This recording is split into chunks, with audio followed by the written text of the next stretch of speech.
Well, today's Friday. My boss said wait till 11:30. There might be some load. So for now, I came to my truck because a couple of days ago I did manage to find these hose protectors.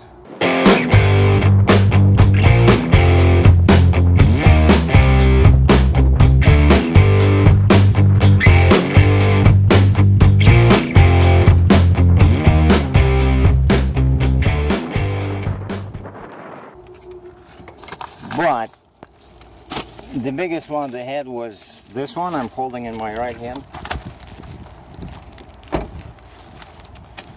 And so I got the regular hydraulic thing, like this one. It's very strong, but it's also very expensive, and that's the diameter. Of course, it's it gets bigger, like it's flexible, right? But in case this does not work, I got a much cheaper. This thing is like a snake. So if this does not work, I got a much cheaper option. This one.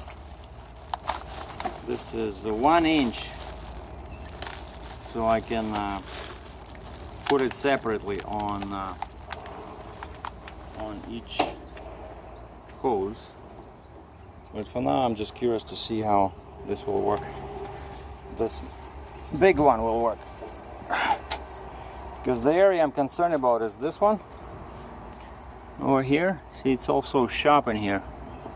Right? Over there, I can just put this cheap one just to protect from the elements, because there's all kind of, bad stuff is gonna fly in there, but we're gonna see what happens.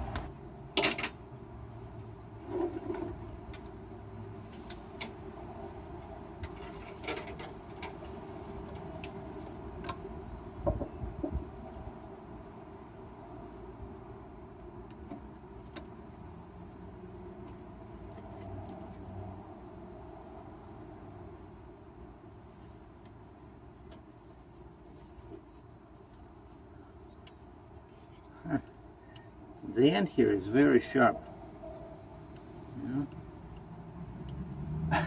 Actually, this thing can damage. No, I don't like it.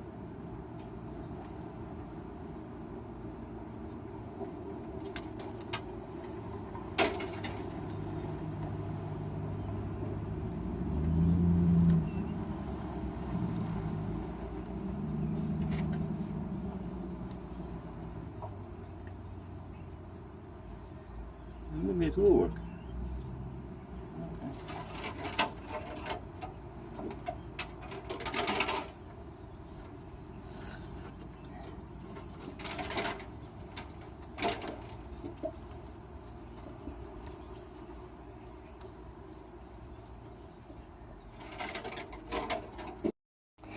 So, looks pretty good. Protect this area. And I didn't even have to use this yet, but I think I'm gonna cover maybe like a couple of feet on that end, a couple of feet on here, on this end, and then I'll be all happy.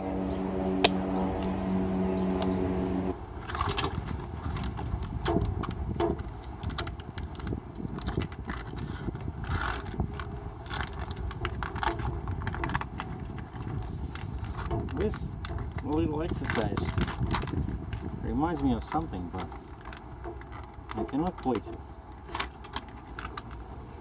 I'm not gonna even use any cables because I have bungee cords here. I tie these hoses with.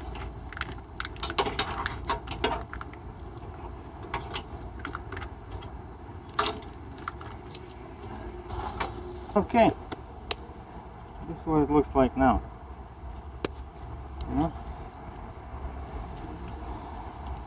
I'm pretty happy.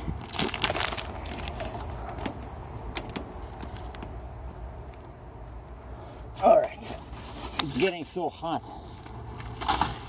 Let's get the heck out of here.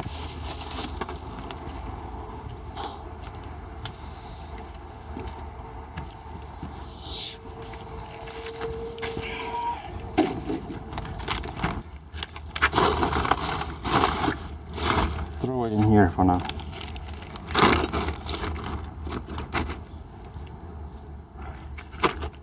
By the way, no drone footage is coming yet, but it seems like a lot of people are confused by the rules. I thought I would show you the printout I got from AFA. So I'm in Canada now, but pretty much the same rules apply in Canada. So here they are. I hope you guys can see it. I cannot see it myself on the screen. Anyway, what it says here is that safety guidelines: fly below 400 feet, which is 120 meters. Never fly near other aircraft. Keep your UAS, the drone, within visual line of sight. Keep away from emergency responders.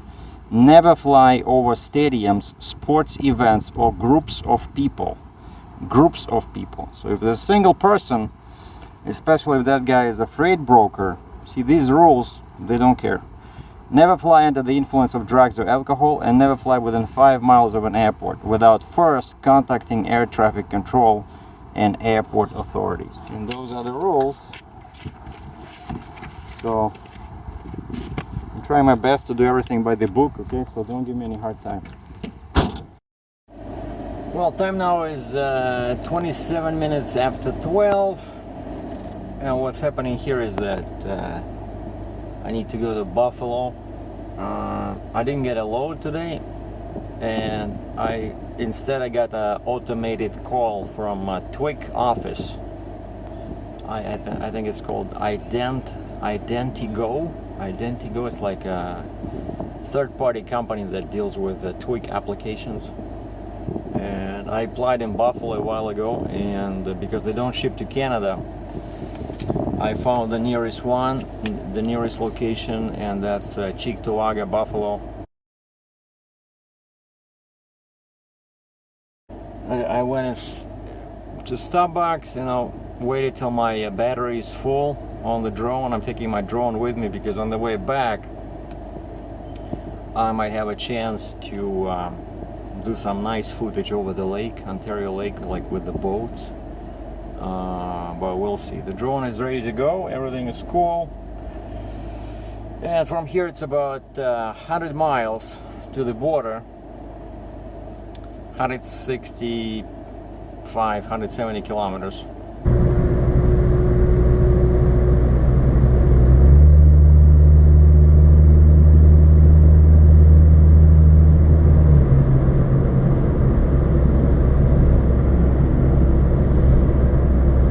Queen Elizabeth Way, QEW, 60 kilometers, 40 miles from the border.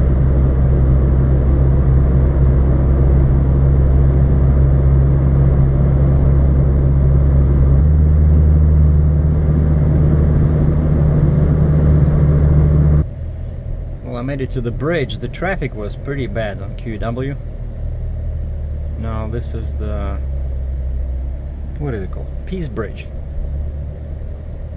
The signs I saw before promised 30 to 60 minutes of delay at this location.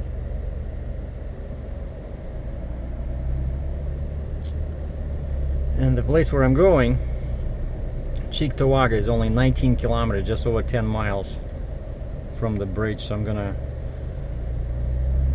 zoom in there, grab my Twig card, and zoom right back into Canada.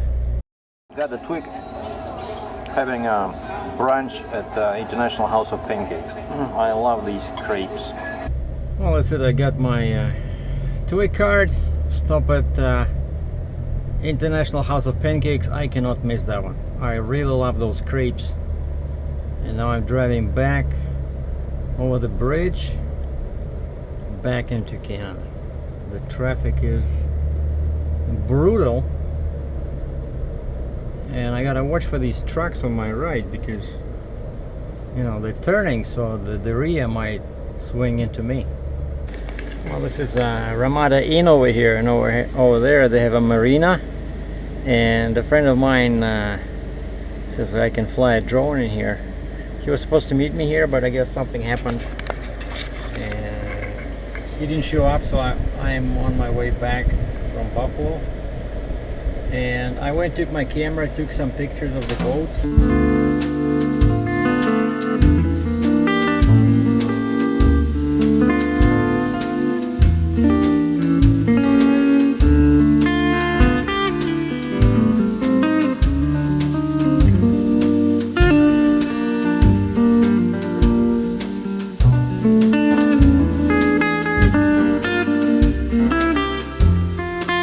And then, you know, they always say when you fly a drone, just pay attention to all like towers and, you know, magnetic fields. And I look at this one, and it's a huge tower, and it definitely has a whole bunch of equipment at the top. I don't know what it is. Is it some radio station, or is it some cellular tower? I don't like this because I can lose the signal with the drone. And also I noticed that the wind, it's not too strong, but it's like going towards the lake, you know. So I wanted to do like an orbit around that marina because there were some guys doing that, you know, those things where they use water as jets, and you have like a hose and you hang in the air. That would be so cool to do with the drone, but I'm just afraid to lose the drone because it might just drift away towards the lake and never come back, you know, because of the wind and because of this big tower here.